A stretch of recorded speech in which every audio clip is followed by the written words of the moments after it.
Welcome to a continuation of my exploration into D&D 3rd edition. I've been contemplating how this scene will pan out. Um, to summarize what's going on here, the characters have explored down to this area 3 here, where they found a small tunnel in the wall that was quite small, and only really this halfling here was able to easily fit through, while the rest of them sort of hung around. As soon as the front door opens to this place, the sudden influx of slightly cool air alerts the Azers here, who are represented just with these sort of generic tokens,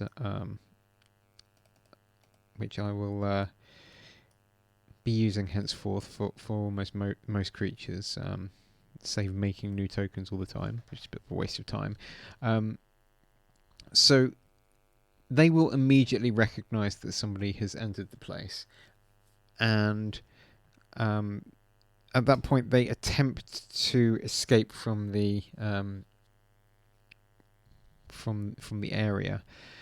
Now, their objective is to find the shield that we mentioned previously that's hanging on the wall in the tavern, in the inn. Winterbox shield, it's called. And basically it has some sort of connection to the elemental plane of fire, and if they touch the shield, they'll be able to teleport back to their home plane, which is all that they want to do, really. And that shield essentially calls them.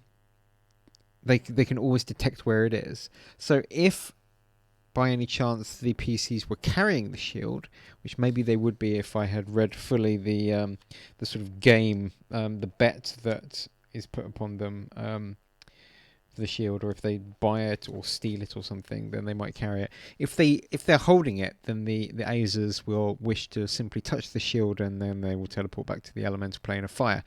But because the characters don't have the shield, they will attempt to make their way to the location of the shield, which they know, and to do that they'll escape. Now, I rolled randomly and determined that the characters did actually lock the door after entering.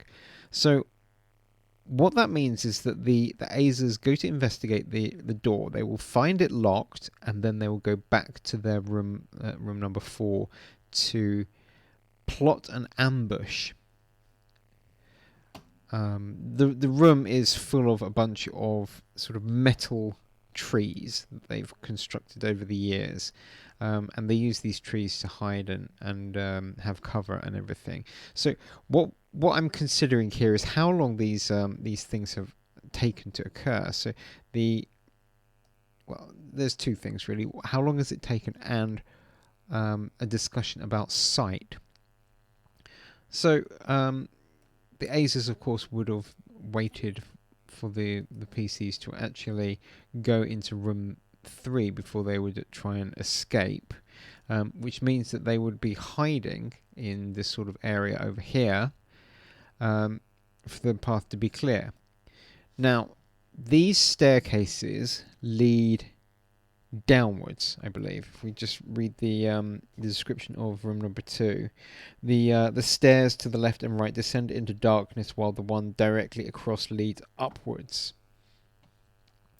The staircases, I presume, go down at a sort of roughly 90-degree angle. And what I will probably do is a quick Pythagoras theorem calculator, because we want to know exactly. So B is 20 feet.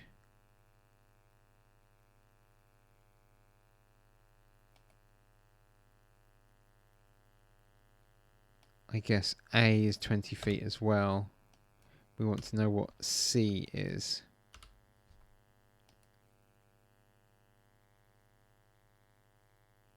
I mean, if these are going at a... If it is a 90-degree angle, then that means that the stairs go down... I'm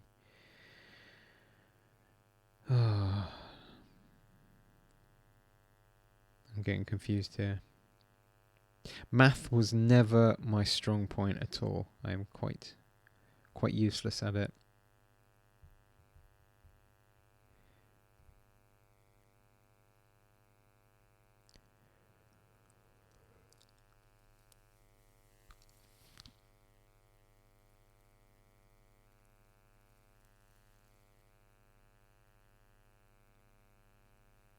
Well, anyway, actually, it doesn't matter so much because we only need to know what B is. But basically, the stairs go down 20 feet. Okay, so 17 feet here, and then they go up 20 feet as well. Would they be able to see the top of the stairs? That's the question. So the other thing that I want to know is the reason we want to know if they will see the top of the stairs is, will they see the Azers go past the stairs in order to try and reach the front door? The second thing is, do the Azers emit light? Because they are their hair is on fire, basically, or they are fire creatures. So the description says that they are dwarves native to the elemental plane of fire. They have metallic brass-coloured skin and flames lick their heads, where a normal dwarf would have hair and a beard. They wear kilts of brass, bronze or copper. They speak Ignan and Common.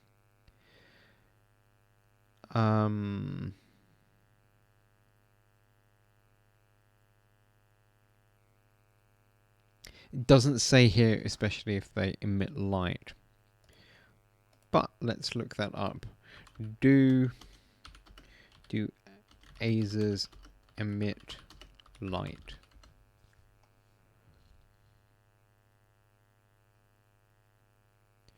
Do D&D Azers emit light?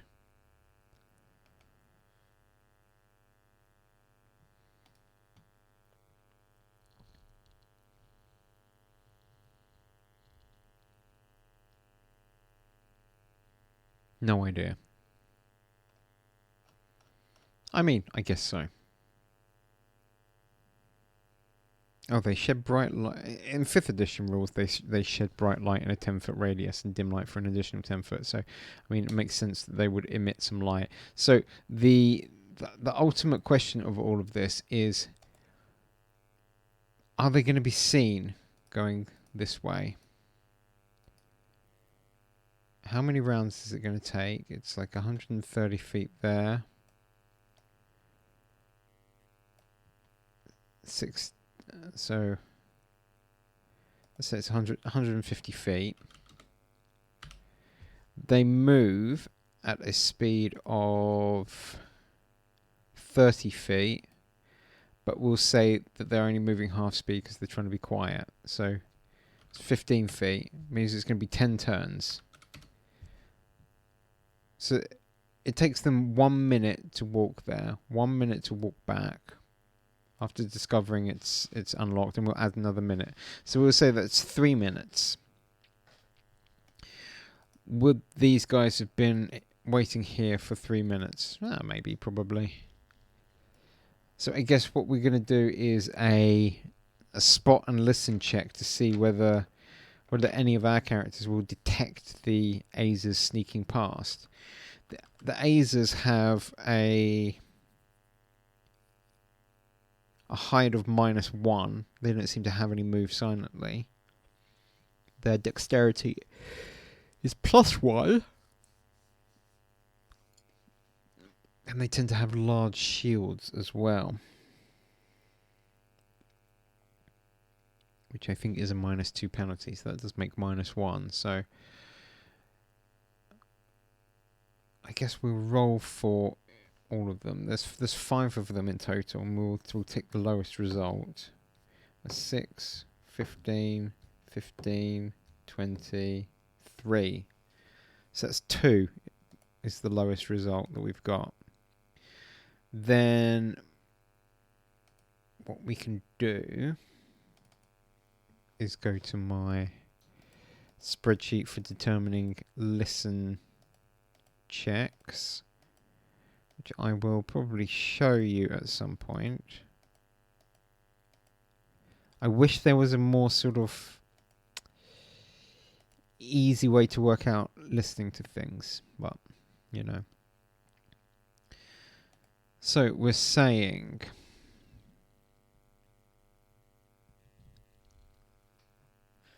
well, it's basically a -1 penalty for each 10 feet away. And we're saying that the closest they're ever going to be is probably going to go around here. Let's just say 60 feet. This is a -6 penalty. So that means that they get 8 in total. So from Akihito, yeah, I mean, he's heard it. They probably all heard it. So they would be aware of the Azers sneaking past, most likely. Let's just check our measurements here. It is about 10 feet. So they probably would be alerted, and so the conflict is going to occur in room number 2 when the Azers are on their way back.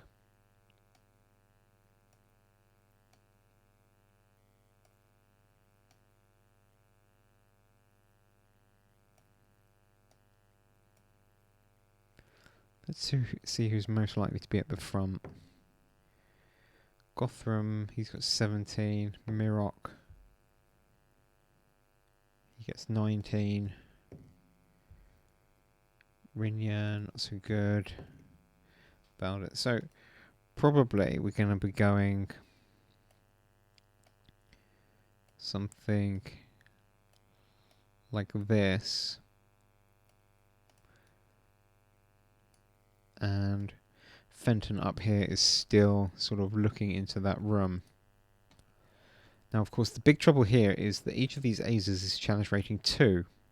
So this is a tough battle, but it doesn't make much logical sense for them to avoid this combat. I suppose if this was being sort of role played better, then this is a good opportunity for some kind of discussion between the Azers who demand the key, and some sort of bargaining might ensue. But if that were the case, it would be worth then discussing sort of what the Azers want, which is the key, but ultimately they want to get to the inn, and what the characters want. The Azers would also probably wish to burn down the inn as well, as is described within the module. So anyway, we'll bypass that all and go in favour of actually having a possibly very deadly combat. So let's add all of our turns here.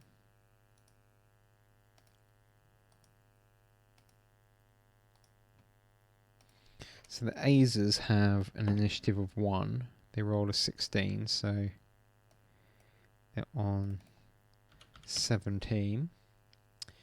Right, Akihito, 9 plus 5 is 14.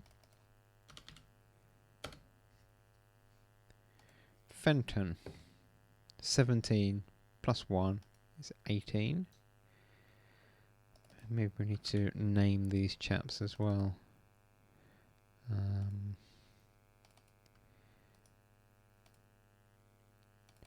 Is it going to update automatically if we do this? Fenton. Yes, it will.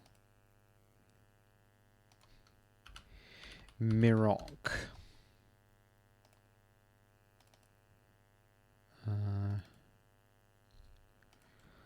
Gothram.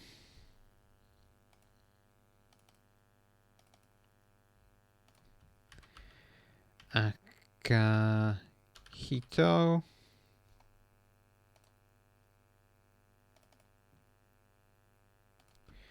Rinya.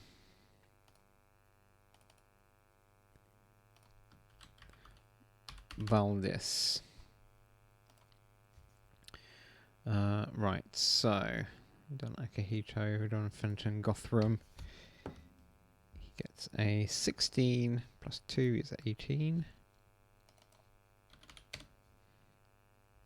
Mirok. 10 minus 3 is 7. Rinya. 5 plus 4 is 9. Oh, I forgot to roll for Fenton. 7 plus 1 is 8. Maybe I did roll for him and I didn't input it. Never mind. 15 plus 7 for Valdis.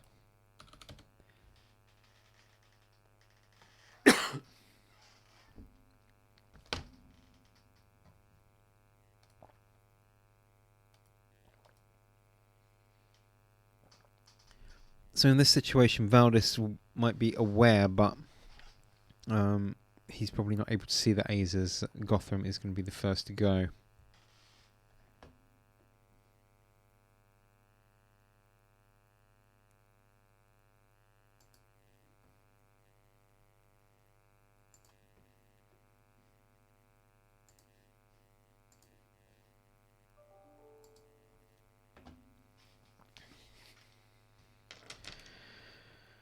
So, he might be sneaking up the stairs with his bow and arrow. I would say if I roll a d6 on a 1 or 2, he's got the bow and arrow. No, so he's got his normal weapons in his hand. I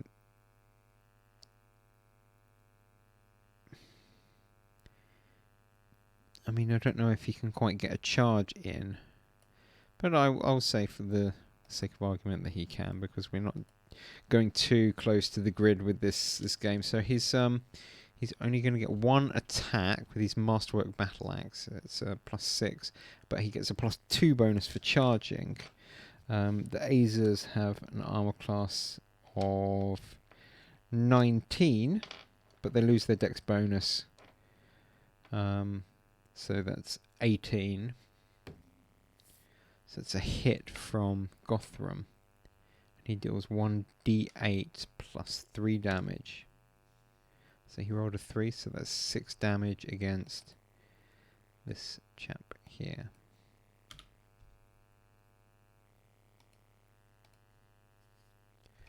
And the Azers will all suddenly spring into action. So if we just have a look at an Azer, they don't really have any special abilities apart from that their weapons deal an additional 1 point of fire damage. They're armed with either Warhammers or Half Spears. And they also have the fire subtype, so that gives them fire immunity and double damage to them from cold, except on a successful save. So not too much special here, and that's fine. Sometimes I think a lot of the dangerousness. Oh, they do have spell resistance 13 as well. Actually, I see, and they're able to do power attacks. But in old school D&D, the range of different abilities seems lesser, and I suppose the characteristics of monsters should be described more narratively than by rules. Obviously, there's exceptions to that. Sometimes the rules of a creature create the narrative. I'm thinking about sort of special spells that they might have or something like that, but in this case I think you would sort of describe it to the players as the fact that these are fire-like creatures, and be descriptive about how their attacks are sort of like searingly hot, and sort of scare the players into thinking that they're quite dangerous. These three, I guess, will go towards Gothram, and these ones, I don't know, they will kind of like come around the back preparing their weapons or something. So we're going to get 3 attacks against Gothram with these guys. They have a +3 to hit, and Gotham's armor class is 15. So we're looking for 12s here. 1, 2, 2 misses and 1 possible critical. Yep, got a critical hit there. So it's 1d8 plus 1 for a Warhammer hit. So it's going to be 2d8. 7 in total, plus 1 is 8, plus another 1 for the heat damage is 9.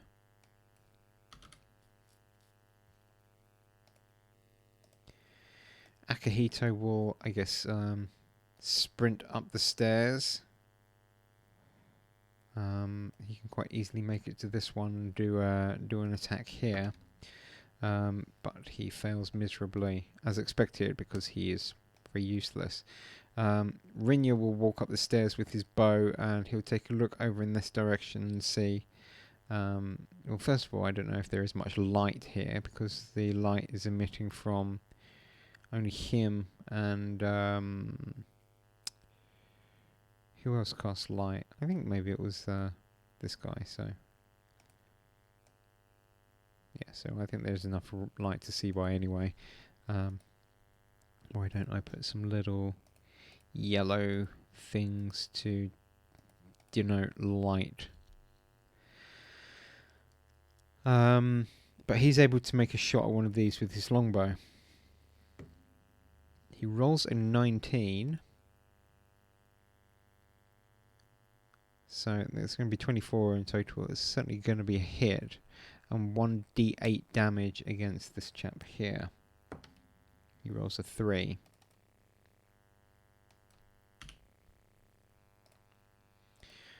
Fenton will probably hear the sound of combat and maybe sort of peek out to investigate this room a little bit. Mirok is quite useless in combat. So what we need to look at is his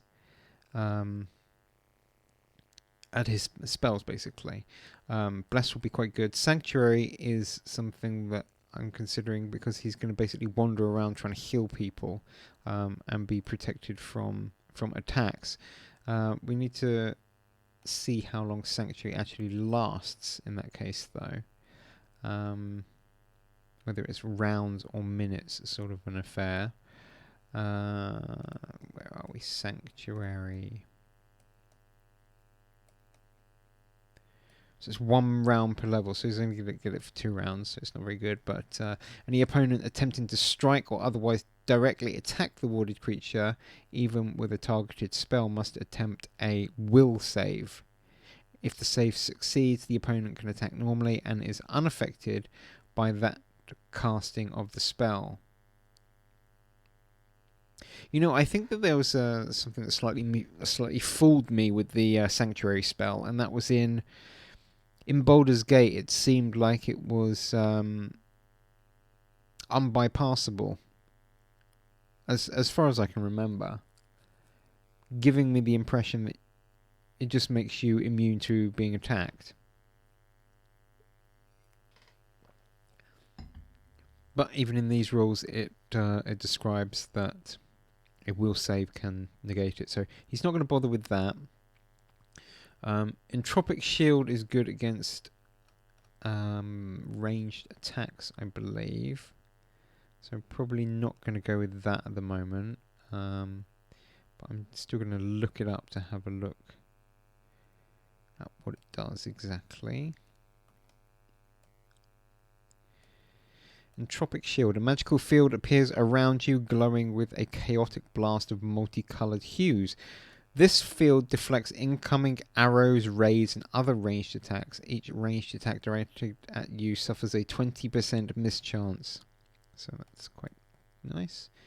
But instead, I think we're going to go for a little bit of Bless in this situation. So it's going to last for 2 minutes, and it fills your allies with courage. They gain a morale bonus of +1 on their attack rolls and a moral bonus of +1 on saving throws against fear effects. It's all allies within 50 feet. So I think that's actually going to be everybody. Not Fenton over there, but I don't know if it would reach him anyway. So yeah, Mirok's going to cast Bless, giving everyone +1 to their attacks. Valdis, I suppose, is going to come up the stairs with his bow and try and make a shot here. We'll give a +2 armor class to this guy because Valdis is shooting like through his friends. So he rolls an 8. Gets +5 for 13. +1 for Bless. It's 14. Bless was all attacks, right? It wasn't just melee attacks. Bless. Yeah, all their attack rolls. But still, it's going to miss. I mean, they've got armor class 19. That's it's fairly deadly. Gothram, I suppose, is going to attack the one that he attacked before. This time he will use both weapons. So the first one, remember that there's only a +4 bonus here, not +6. But he rolled an 18. So that's 22 in total. 23 of the Bless. The short sword, he rolled a 19, so that's a possible critical. No, it's not critical. So it's just 2 hits. So it's a D6 and a D4 for 3 in total, plus another 4 damage. So that's 7. So that does actually cut this one down. Here, this one will retaliate against Gothram. Possible critical again.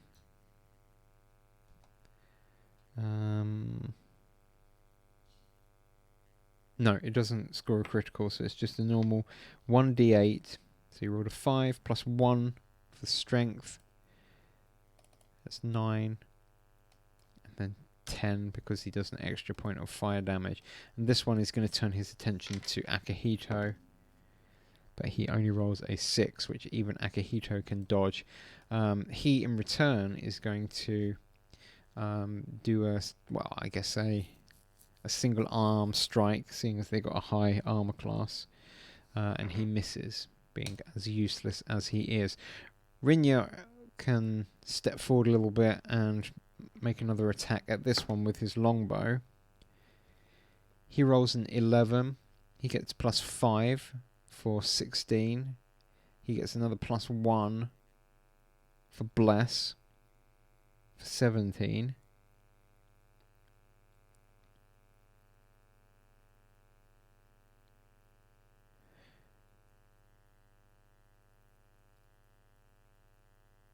And I think that hits because I wouldn't think that the Azers get their shield bonus from the ranged attack. So I think that is going to hit.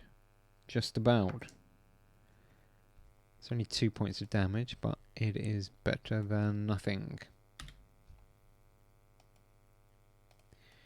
Fenton is still exploring around here a little bit. And Mirok. Okay, so Mirok is practically useless in combat. I mean, he does have a +2 with his mace, but he's got a problem with poor armor class, for example.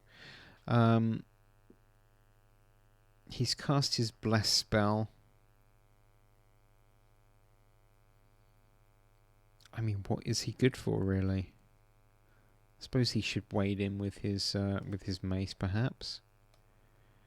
But he's a little bit dubious to do so. I guess he'll sort of go into total defense while he waits to see what's going to happen. Now, total defense, we'll just look it up. I think it's just a +4 bonus to armor class, but there's no harm in checking.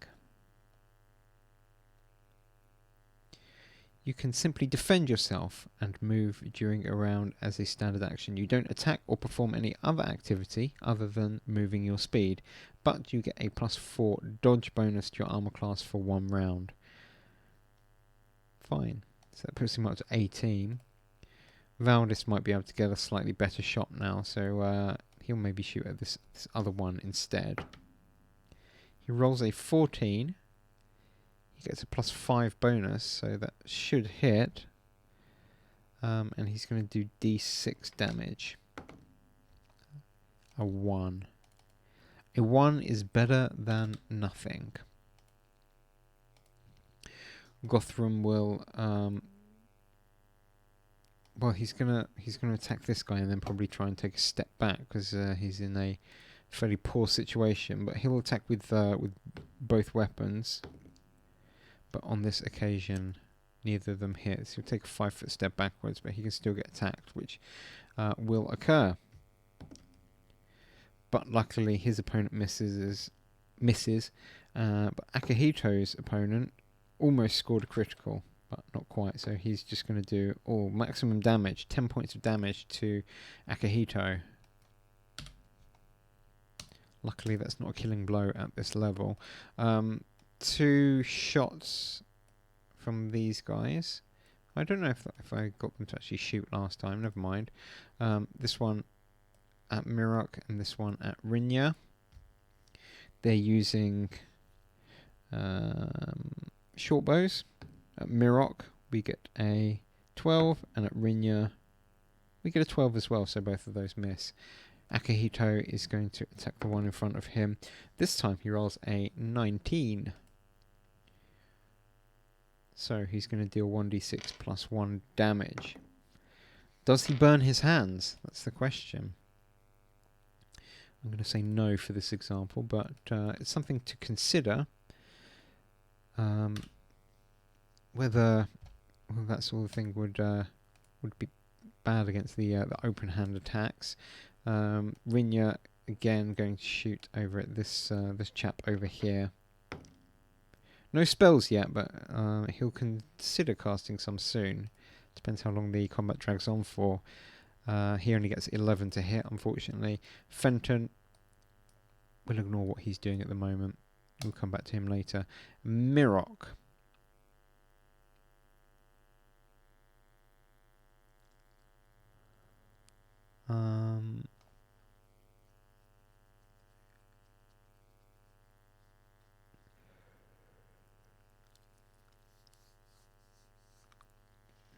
He's going to stay in total defense, I guess. Valdis will shoot at the one that he shot at previously, hitting for 1d6 damage. Another 1 damage. Okay, well, not great, but better than nothing. Gothram again. It's tempting to use. Does he have a potion of healing?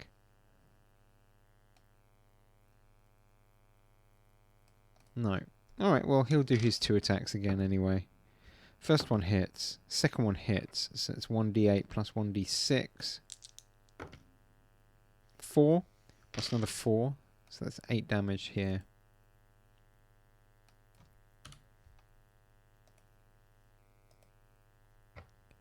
The Azers are going to strike back. I keep forgetting about the Bless as well. That might have helped with some attacks previously, but I doubt it. 2 misses in close combat and 2 shots. One of them think is going to hit Rinya. 1d6 damage.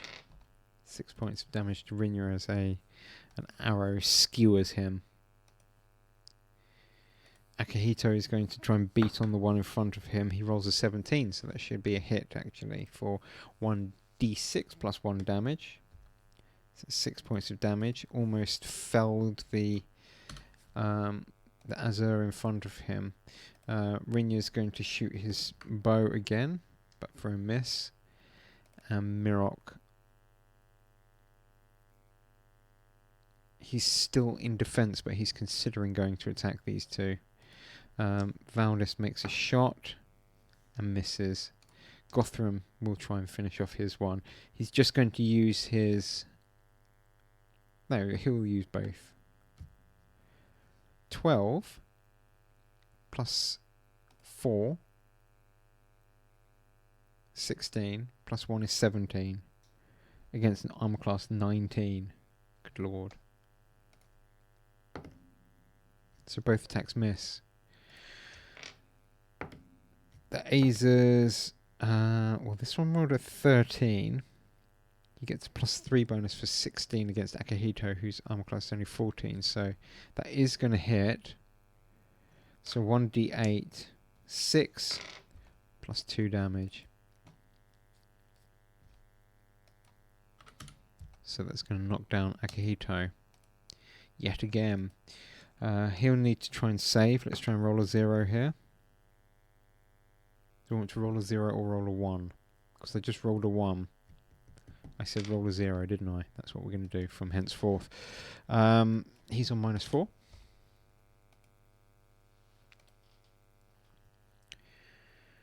Rinya will... Let's have a look at his spells. Burning Hands is useless. Charm Person, not so good. Grease? Grease would set on fire, but that's again useless as well. I think he's still better off shooting at this one.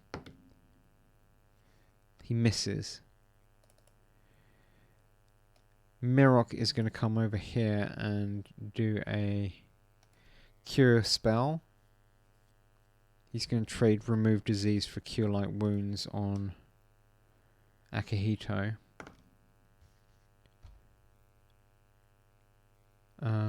It's 1d8 plus 1 per caster level, I think.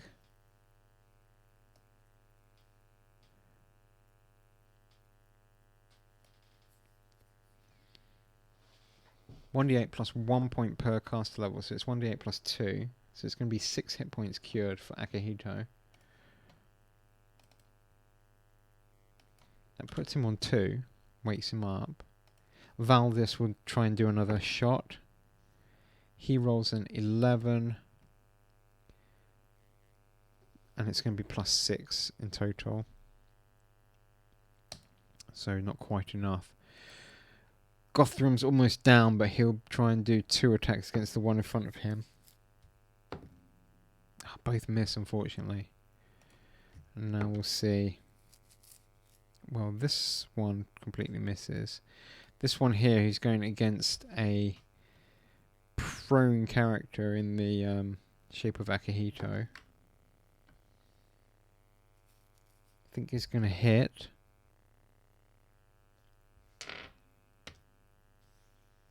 For 8 damage. So Akihito is down again. Let's make him save. Fails.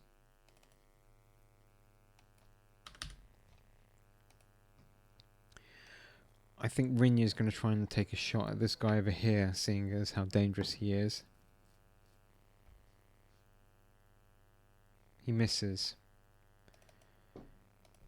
Mirok, I suppose, will now step forward to try and attack with his mace.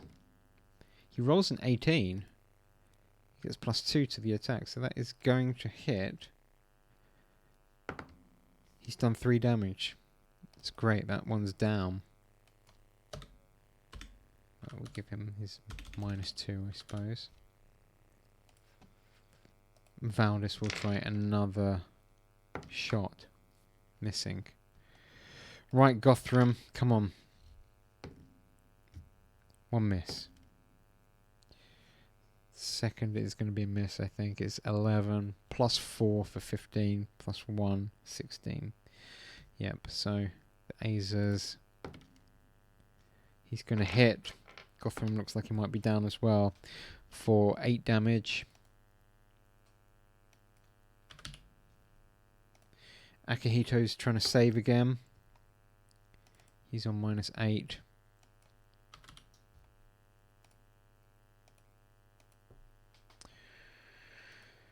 Rinya. He doesn't have much in the way of offensive spells, but he should be able to try and shoot at this guy over here. That's going to be a hit for 4 points of damage. Just about takes him out.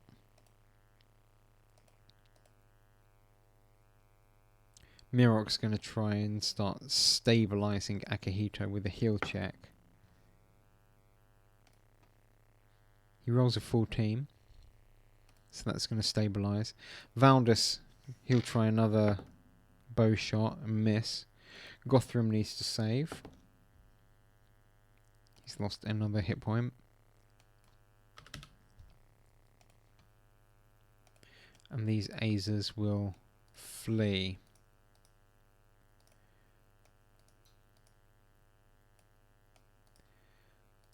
Most likely to run into the surprised form of Fenton.